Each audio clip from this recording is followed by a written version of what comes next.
Hola, mi nombre es Tadeo Recio y junto con mi compañero Tomás Reynoso realizamos este video como parte del trabajo práctico integrador obligatorio de la materia Programación 1 de la Tecnicatura Universitaria en Programación dictada por la Universidad Tecnológica Nacional. Como parte de este video decidimos seleccionar el eje temático algoritmos de búsqueda y ordenamiento, y para dar una breve introducción es importante destacar que tanto la búsqueda como el ordenamiento son dos tareas fundamentales dentro del mundo de la programación y el desarrollo, ya que permanentemente nos vamos a estar enfrentando al desafío de tener que ordenar datos dentro de tablas. Entonces es importante reconocer cuál es la técnica ideal en cada caso, ya que no hay una que sea la mejor en todos los casos, sino que depende de distintos factores como el tamaño de la tabla y demás. Para mencionar algunas técnicas posibles de búsqueda, por ejemplo, podemos mencionar la búsqueda lineal, que es el más elemental, el más sencillo de entender, ya que se va comparando cada uno de los elementos de la tabla con el elemento que queremos encontrar. Y si bien la implementación es sencilla, esto puede demorar bastante según el caso concreto que nos toque, porque por ejemplo, si tenemos el mejor caso, que sería que el elemento que queremos encontrar esté en la primera posición de la tabla, podría ser rápido, pero también puede estar en el último, y según el volumen de los datos que estamos manejando, esto puede no ser lo mejor. Después tenemos la búsqueda binaria, donde se van dividiendo sucesivamente en dos acciones y se va buscando en cada una de estas acciones, y esto es una mejora sustancial en comparación con la binaria. Por ejemplo, si duplicamos los datos, la búsqueda lineal puede demorar el doble, en cambio la búsqueda binaria no pasa eso. Luego tenemos la búsqueda por interpolación, en la que se va estimando la posible ubicación del elemento a encontrar según el valor, y esto también puede ser mucho más rápido que el binario, pero en el peor de los casos la búsqueda por interpolación puede ser más lenta que la binaria. Y por último está la búsqueda mediante table hash, en la que con una función de dispersión se le asigna a cada elemento una posición exclusiva dentro de la tabla, y esto puede ser casi instantáneo, es como el método de búsqueda más efectivo que existe. Perdón, de los cuatro que hemos mencionado. Luego, hablando de ordenamiento, también tenemos distintas técnicas. El ordenamiento por burbuja o bubble sort, por ejemplo, que es el más simple de entender, se va comparando un elemento de la lista con el siguiente y se lo va ordenando. Esto es bastante sencillo, pero no es lo más rápido para nada.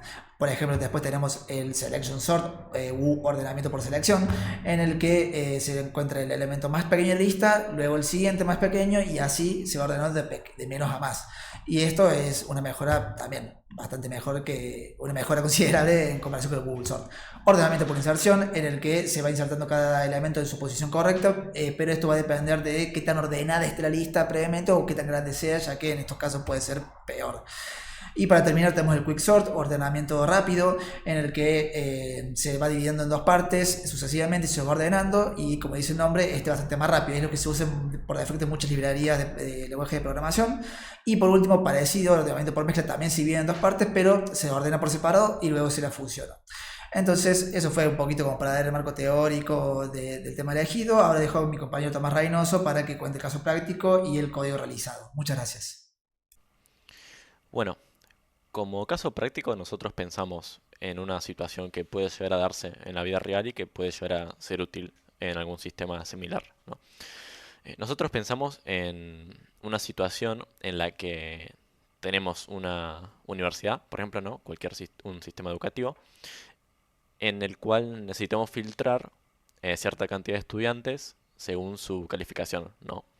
Eh, Puede ser el caso de de un curso de ingreso, por ejemplo, en el que tenemos una cantidad de estudiantes exagerada y la cantidad realista de estudiantes que la universidad puede aceptar es mucho menor al total. En este caso estamos simulando un listado de estudiantes, de 10.000 estudiantes, en este caso cada uno con sus datos aleatorios, aleatorios pero que tengan sentido, ¿no? Cada uno tiene su nombre, apellido, su DNI y su calificación, ¿no? Del 1 al 10. Y lo que queremos hacer es primero ordenar esta lista para poder filtrarla y así obtener los nombres de los mejores 10.000 estudiantes según su calificación, ¿no? Estos 1.000 estudiantes serán los que van a poder ingresar finalmente a la universidad. Eh, Después, sobre esta lista final vamos a realizar distintas operaciones, como por ejemplo la búsqueda según su DNI, según su nombre, la nota, o también el ordenamiento, como puede ser según cualquier atributo, por ejemplo, ordenar alfabéticamente, o también de nuevo según su nota o el DNI. Eh, en principio, vamos a partir de un programa en Python en el que vamos a estar importando tres librerías, principalmente una llamada Faker va a ser la que nos va a ayudar a generar datos de prueba, datos aleatorios, en este caso el nombre, el DNI y la calificación. Después, la librería random, que también va a servir para generar datos de prueba, pero en este caso para los números que queramos generar. Y después la librería timeit, que nos va a servir para hacer una medición del tiempo que le lleva a distintas funciones completarse, ejecutarse, y así hacer la comparativa de los distintos algoritmos que estamos estudiando. Por ejemplo, un ordenamiento por el método de la burbuja o por selección, vamos a compararlos y ver cuál es la diferencia de tiempo que lleva a ejecutar cada uno, ¿no? Bueno, vamos al programa principal y nos vamos a encontrar que comenzamos generando esta lista de estudiantes, ¿no? De los 10.000 estudiantes. Esta es una función bastante simple. Eh, Vamos a generar una lista de estudiantes y vamos a ir rellenándola con datos de prueba, ayudándonos de esta librería anteriormente mencionada, Faker y Random. Después de esto vamos a tener ya nuestra lista de estudiantes en la que vamos a poder ya realizar operaciones, la cual la primera operación va a ser, bueno, lo principal que queremos, ¿no? Primero ordenarla según su calificación de manera descendente para así poder obtener a los mejores primero. Eh, en principio, para hacer la demostración de este ejemplo, vamos a usar el método de la burbuja. Acá creamos una función llamada bubble sort, que lo que va a hacer es ordenar estos estudiantes usando el método mencionado y va a devolver una nueva lista. Esta nueva lista se devuelve para no perder la anterior, ya que la anterior la vamos a querer para otras operaciones o por cualquier motivo no queremos perderla, ¿no? Así que este es el algoritmo del método de burbuja. Eh, es bastante simple, es bastante similar en cualquier lenguaje que se aplique. Eh, en definitiva, no suele ser el más óptimo en la mayoría de los casos, pero sí está bueno porque es sencillo visualizarlo y entender cómo funciona, ¿no? Está bueno para aprender y para visualizar el objeto y el ordenamiento en principio. Bueno, una vez que tenemos esta nueva lista de los estudiantes ordenados, vamos a querer filtrarlo. Vamos a querer filtrar y obtener los primeros 1000, porque solo tenemos estos 1000 cupos, ¿no? Disponibles. Para esto vamos a simplemente achicar la lista usando el lenguaje Python. Naturalmente, este método lo que hace es tomar los primeros 1000 registros y nos va a devolver una lista filtrada, la cual llamamos filter students. Bueno, acá vamos a hacer un print, vamos a imprimir por pantalla los nombres y el DNI y la calificación de cada alumno. Esto es básicamente para ver que esté funcionando correctamente y que no nos devuelva una lista desordenada ni con números extraños y que esté funcionando todo, ¿no? Eh, Luego vamos a hacer uso de la librería timeit para comparar, hacer una comparativa entre los dos métodos más comunes de ordenamiento. En principio el de burbuja que usamos anteriormente y después el método de selección. Y nos va a imprimir por pantalla el tiempo en segundos que lleva a ejecutar cada función, ¿no? Esto después lo vamos a ver cuando ejecutemos el programa. Eh, Después de esto, después de ya tener la lista ordenada y los nombres y los datos de los mejores 1000 alumnos que son quienes van a entrar, vamos a hacer una búsqueda. Acá vamos a aplicar una función creada de búsqueda lineal en la cual el usuario va a ingresar algún DNI el que se le ocurra y vamos a recorrer la lista final de los 1000 estudiantes, buscando uno por uno a ver si alguno machea o si alguno coincide con el DNI que ingresó el usuario, ¿no? Esta es la búsqueda lineal, bastante simple. Lo que estamos haciendo es recibimos la lista de estudiantes en la que queremos buscar y como segundo argumento el DNI de la persona. Eh, y recorremos la lista de principio a fin hasta que encontremos algún registro de los alumnos el cual el DNI coincida con el que estamos buscando, ¿no? Si coinciden, si encontramos algún alumno con el DNI, vamos a devolver ese valor y de caso contrario, si no encontramos ninguno, devolvemos nada. Después vamos a hacer eh, una función similar, pero esta vez vamos a buscar un alumno según su calificación y esta vez vamos a aplicar una búsqueda binaria una búsqueda binaria para hacer la comparativa entre las dos. Este algoritmo también es bastante simple, es un poco más complejo que el anterior, pero suele ser muchísimo más efectivo que la búsqueda lineal, ¿no? Acá vamos a estar recorriendo, dividiendo la lista en mitades. Es importante mencionar que el listado que llega acá tiene que estar ordenado, ¿no? Por eso estábamos usando la búsqueda por calificación en este caso, ¿no?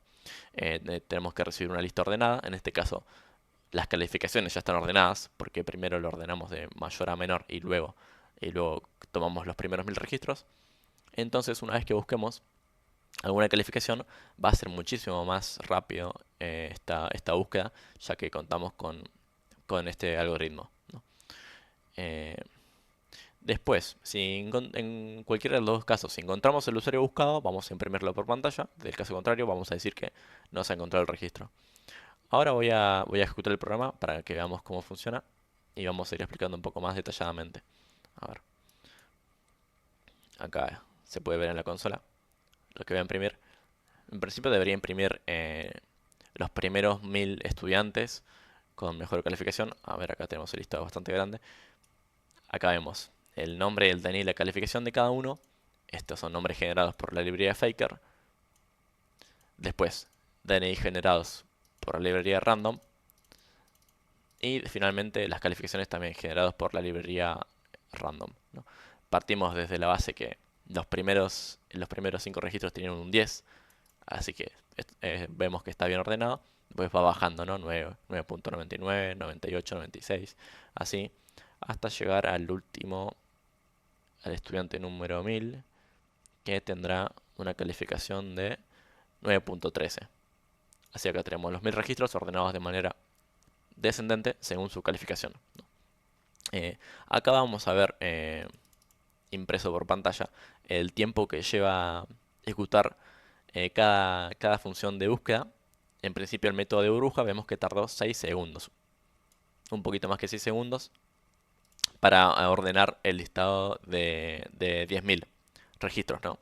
Después vamos a notar la diferencia, que es bastante grande, que es cuánto tiempo lleva a ordenar los registros usando el método de la selección, ¿no? Este método nos llevó 2 segundos y medio, bastante menos que el anterior. Pero bueno, claramente es lo que mencionamos antes. El primer método, el de la burbuja, no es el más eficiente, pero sí es fácil para hacer una demostración visual de lo que está pasando, ¿no? Y el segundo es más eficiente y puede llegar a ser mejor en la mayoría de los casos, ¿no? Después, vamos a comprobar que funcione la búsqueda. A ver, vamos a buscar algún DNI de este listado. Por ejemplo, el de Diana White. Voy a buscar este DNI y me debería devolver sus datos. A ver qué pasa. Acá están sus datos. Diana White, 43 millones el DNI y una calificación de 9.18. Eh, Ahora, buscamos por calificación utilizando el método de búsqueda binaria, ¿no? Eh, Vamos a buscar una calificación, bueno, acá hay varias. Vamos a buscar el de... A ver, este. 9.15. En realidad voy a buscar, bueno, vamos a buscar este, a ver si lo encuentra. Nos encuentra uno que coincide, bueno, esto pasa porque hay varios alumnos con esa calificación y lo que va a hacer es tomarle el primer registro, ¿no?